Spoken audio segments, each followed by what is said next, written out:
Hello my dear students. आप सभी लोगों का हमारे यूट्यूब चैनल जय मां अम्बे कोचिंग क्लासेस में खूब सारा स्वागत एवं अभिनंदन है। तो जैसा कि हम लोग क्लास 10th का विज्ञान पाठ 1 रासायनिक अभिक्रियाएं एवं समीकरण पढ़ रहे थे कि जैसे कि हमने पार्ट 1 में पढ़ा किस तरीके से अभिक्रिया के बारे में और परिवर्तन के बारे में इस तरह से हम लोगों ने उसमें अध्ययन किया। तो ठीक इसी क्रम में हम पार्ट 2 में चलते हैं और पार्ट 2 में हमने एक टॉपिक लिया है रासायनिक अभिक्रियाओं के प्रकार। तो एक बार और रिमाइंड करवाते हैं कि रासायनिक अभिक्रिया क्या है। तो रासायनिक अभिक्रिया में आपको ये बताया गया था कि जब दो या दो से अधिक पदार्थ जब आपस में मिल करके एक नए पदार्थ का निर्माण करते हैं तो उस क्रिया को रासायनिक अभिक्रिया कहते हैं। तो रासायनिक अभिक्रिया के यहाँ पे कई सारे प्रकार भी होते हैं कि कितने तरह के रासायनिक अभिक्रियाएं होती हैं। तो इस प्रकार में हमने उठाया है क्या पे रासायनिक अभिक्रियाओं के प्रकार। इसमें मुख्यतः जो है इसमें 4 प्रकार का जो है रासायनिक अभिक्रिया लिया गया। पहला जो दिया गया है यहाँ पे टॉपिक वो दिया गया है संयोजन अभिक्रिया, कॉम्बिनेशन रिएक्शन, पहले नंबर पे आ गया। चलेंगे उसी क्रम में दूसरे नंबर पे है वियोजन अभिक्रिया, डिकम्पोजिशन रिएक्शन कहते हैं। ठीक उसी क्रम में जो तीसरा पार्ट है हमारा, तीसरा पार्ट क्या है विस्थापन अभिक्रिया। विस्थापन अभिक्रिया का मतलब हो गया क्या डिस्प्लेसमेंट रिएक्शन। और चौथे नंबर पे है द्विविस्थापन अभिक्रिया, डबल डिस्प्लेसमेंट रिएक्शन है। इसमें आगे और भी है, फिलहाल पार्ट 2 में हमें इन 4 टॉपिक के बारे में कॉन्सेप्ट्स क्लियर करना है। तो चलिए समय बिना बर्बाद किए हुए पहले टॉपिक पे हम चलते हैं। पहले टॉपिक जो है हमारा संयोजन अभिक्रिया। संयोजन अभिक्रिया, संयोजन अभिक्रिया में क्या है देखिए, संयोजन अभिक्रिया जो है उसको क्या कहते हैं कॉम्बिनेशन रिएक्शन अभिक्रिया। इसको बोला गया क्या कॉम्बिनेशन रिएक्शन, कॉम्बिनेशन रिएक्शन। जरा ध्यान से देखेंगे कि कॉम्बिनेशन यहां से संयोजन से ही समझ में आ रहा है किसी चीज को जोड़ना यानी कंबाइन करना। कंबाइन करना, कंबाइन करने का सेंस क्या है कि कोई भी ऐसे दो तत्व को लिया जाए जिसमें दोनों को आपस में क्या कर दिया जाए मिला दिया जाए और मिलाने के बाद उसमें किसी एक नए तत्व का क्या हो पदार्थ का निर्माण हो। कि कोई भी दो हमने पदार्थ ले लिया और दोनों का आपस में संयोजन करवा दिया। संयोजन करवाने का मतलब क्या है, दोनों का आपस में रिएक्शन करवा दिया और रिएक्शन करवाने के बाद एक नए पदार्थ का निर्माण हुआ। तो उसके संयोजन से जो एक नए पदार्थ का निर्माण हुआ है उसी क्रिया को संयोजन अभिक्रिया कहते हैं। जैसे कि मान लीजिए कोई एक हमने जो है तत्व ए लिया, दूसरा कोई हमने बी लिया पदार्थ और दोनों का संयोजन करवा दिया। जरा ध्यान दीजिएगा, यहाँ पे पहला हमने एक लिया ए ले लिया, कोई दूसरा हमने बी ले लिया, तो इसके संयोजन से जो हमारा जो है पदार्थ तैयार होगा वो सी जो होगा वो क्या होगा, इस अभिक्रिया को ही हम क्या कहेंगे संयोजन अभिक्रिया कहते हैं। जरा गौर से देखिए, जैसे कि हम यहाँ पे ले लेते हैं एक कार्बन ले लेते हैं, कार्बन ले रहे हैं इसका और यहाँ पर ले ले रहे हैं ऑक्सीजन, ऑक्सीजन। चलिए ऑक्सीजन ले लेंगे। अब जरा ध्यान से देखिए, एक हमने लिया कार्बन और हमने यहाँ पे लिया ऑक्सीजन। जरा ध्यान से देखिएगा, पदार्थ ए है और बी है, जब दोनों का आपस में संयोजन हमने करवाया तो बन गया कार्बन डाइऑक्साइड, कार्बन डाइऑक्साइड, ये बन गया कार्बन डाइऑक्साइड। तो देखिए ये तो फिलहाल तो इसके नाम में था। अब जरा इसको फॉर्मूले फॉर्म में देखेंगे, कार्बन का क्या है सी है प्लस ऑक्सीजन का O2 है, जब इसका रिएक्शन करवाया तो CO2 हमें मिल गया जिसको कार्बन डाइऑक्साइड कहते हैं। तो जरा गौर से देखिए इसमें क्या कह रहा है, और कि जैसे कि दो पदार्थ हमने लिया, पदार्थ ए लिया और पदार्थ बी लिया, हमने दोनों को आपस में मिला दिया और जैसे ही मिलाया इसका संयोजन किया तो एक नए पदार्थ में तब्दील हो गया, ये हो गया कार्बन डाइऑक्साइड। तो इस तरीके से कह सकते हैं कि दो पदार्थों का आपस में मिल करके एक नए पदार्थ का निर्माण करना कौन सी अभिक्रिया कहलाएगी, संयोजन अभिक्रिया कहलाएगी। चलेंगे अगले क्रम में, ठीक उसी क्रम में दूसरा है वियोजन अभिक्रिया। देखिए संयोजन का उल्टा हो गया वियोजन अभिक्रिया।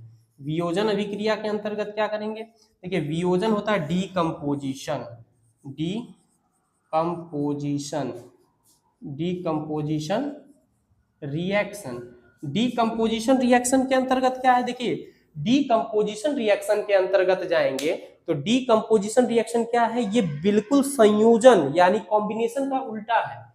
अच्छा, कॉम्बिनेशन में क्या बताया गया कि किन्हीं दो पदार्थ को आपस में मिलाया गया तो एक नया पदार्थ का निर्माण हो। तो ये वियोजन अभिक्रिया में क्या होगा, एक ऐसा तत्व जो ऑलरेडी बना बनाया है और वो खंडित हो जाएगा, जैसे दो भागों में क्या हो जाएगा, वो अलग अलग पार्टों में विभाजित हो जाएगा। जैसे कि इसमें मान लीजिए कोई एक पदार्थ ऑलरेडी सी बना हुआ है और इसी क्रम में इसको जब हम अलग अलग करेंगे तो दो पदार्थ में टूट करके ए और बी अलग अलग पदार्थों में क्या हो जाएगा, वो टूट जाएगा।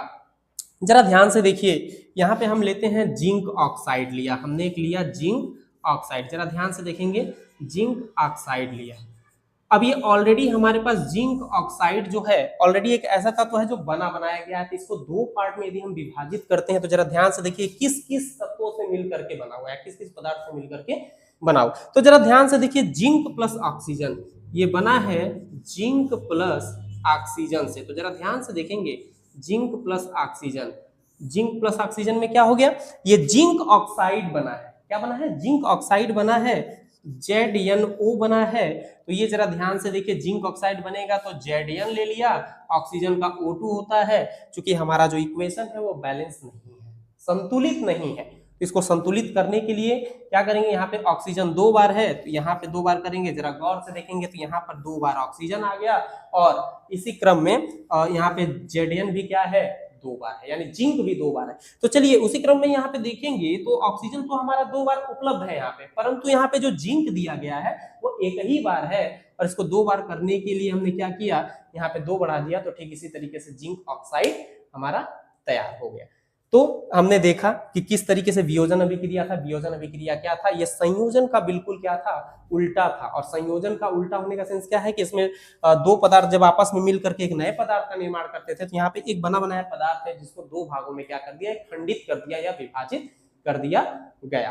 तो ठीक इसी क्रम में दो अभिक्रियाओं के बारे में हमने क्या किया, देखा। तो इसी क्रम में हम जिसमें कि कोई एक तत्व दिया रहेगा, उसका एक जो पार्ट मिल करके बना है, जो तत्व से मिल करके बना है, किसी उसका एक पार्ट जो होगा वो किसी दूसरे पार्ट से क्या करेगा, अपना स्थान परिवर्तित कर देगा। स्थान परिवर्तित करने का सेंस क्या है, जरा ध्यान से देखेंगे। जैसे कि हमने लिखा है यहाँ पे ए और बी कोई ले लिया हमने, और यहाँ पे हमने सी के साथ उसका अभिक्रिया करवा दिया। अब देखिए, जब सी के साथ अभिक्रिया करवा दिया तो ये देखिए, ये बी के साथ सी क्या हो जाएगा, स्थानांतरित हो जाएगा, डिस्प्लेसमेंट हो जाएगा, विस्थापन हो जाएगा, मतलब विस्थापित हो जाएगा। तो यहाँ पे हो जाएगा BC और प्लस बच रहा है क्या, हमारा ए बच रहा है। तो ठीक इसी क्रम में देखेंगे, हम एक एग्जाम्पल लेते हैं, यहाँ पे एग्जाम्पल से ज्यादा बेहतर समझ में आएगा। कॉपर सल्फेट, हमने एक एग्जाम्पल ले लिया, कॉपर सल्फेट, हमने कॉपर सल्फेट ले लिया। और कॉपर सल्फेट का जरा ध्यान से देखेंगे, कॉपर सल्फेट का रिएक्शन हम जिंक के साथ करवा देते हैं। चलिए, कॉपर सल्फेट के साथ हमने रिएक्शन करवा दिया जिंक का।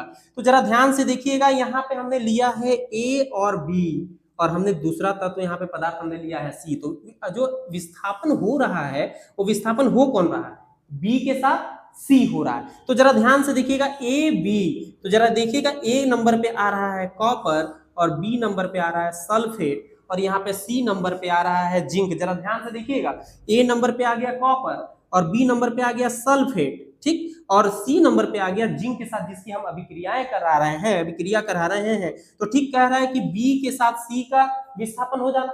तो यहाँ पे बी के साथ सी का जो है जैसे ही हमने स्थानांतरित करवाया या फिर जो विस्थापन करवाया, तो जरा ध्यान से देखिएगा, यहाँ जिंक है, यहाँ पे सल्फेट है। तो जिंक और सल्फेट का रिएक्शन करवाएंगे तो यहाँ हो जाएगा जिंक सल्फेट। क्या हो जाएगा, जिंक सल्फेट। जैसे कि हमने यहाँ पे लिया बी और सी, तो यहाँ से बी और सी हमने लिया तो जिंक के साथ सल्फेट आ गया, तो जिंक सल्फेट, और साथ में यहाँ से कॉपर अलग हो गया। जरा देखिए, जैसे कॉपर हो गया, कॉपर का मतलब क्या हो जाएगा, ए हो जाएगा, ठीक है। अब जैसे कि जिंक सल्फेट है CuSO4 और यहाँ पे देखिएगा जरा ध्यान से, CuSO4 है और इसी के साथ जिंक का जो फॉर्मूला होता है वह होता है Zn। तो जरा ध्यान से देखिएगा, ये हमारा कॉपर ए हो गया, SO4 हमारा सल्फेट जो हो गया बी हो गया, और यहाँ से सी जो हो गया हमारा जिंक हो गया। तो जैसे ही हमने बी और सी जो होगा विस्थापन होगा तो इसको हमको लिखना है, तो क्या लिखेंगे यहाँ पे, ZnSO4।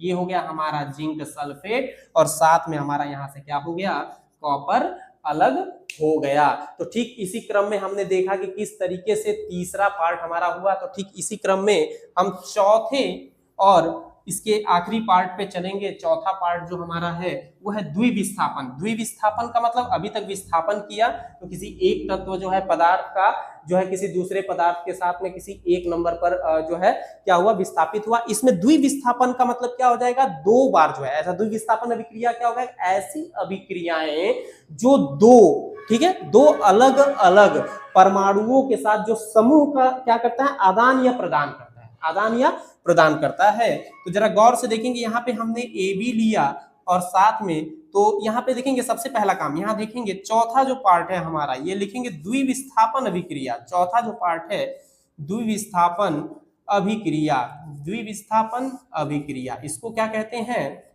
Double displacement reaction. क्या कहते हैं, double displacement reaction.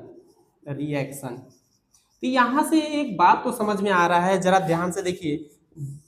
Double displacement यानी इसके पहले हमने डिस्प्लेसमेंट रिएक्शन पढ़ा, अब डबल डिस्प्लेसमेंट रिएक्शन। तो डबल डिस्प्लेसमेंट रिएक्शन यानी जो हमारा द्विविस्थापन अभिक्रिया क्या है कि जो द्विविस्थापन अभिक्रिया है दो अलग अलग परमाणुओं के जो समूह का आदान या प्रदान का जो क्रिया है, प्रोसेस है, इसी क्रियाओं को क्या कहते हैं, द्विविस्थापन अभिक्रिया कहते हैं। जैसे कि हमने ले लिया, जरा देखिए ए बी के साथ हमने सी डी का रिएक्शन करवाया, ठीक, तो यहाँ पे हमें क्या मिल जा रहा है, जरा ध्यान से देखिएगा यहाँ पे कि ए और बी के साथ रिएक्शन करवा रहे हैं, ठीक है ना। ए और बी के साथ जैसे ही रिएक्शन करवाएंगे, ठीक है, ध्यान से देखिएगा, तो जो ये बी और सी, जरा ध्यान से देखिए, बी और सी का जब रिएक्शन मतलब जब रिएक्शन हमने करवाया तो डबल डिस्प्लेसमेंट के साथ हमने बी और सी का रिएक्शन करवा दिया और दूसरा डिस्प्लेसमेंट जो रिएक्शन हुआ प्लस ए और डी का रिएक्शन हो गया। जरा ध्यान से देखिएगा, डबल डिस्प्लेसमेंट कह रहा है, द्विविस्थापन, यहाँ पे बी के साथ सी और ए के साथ डी का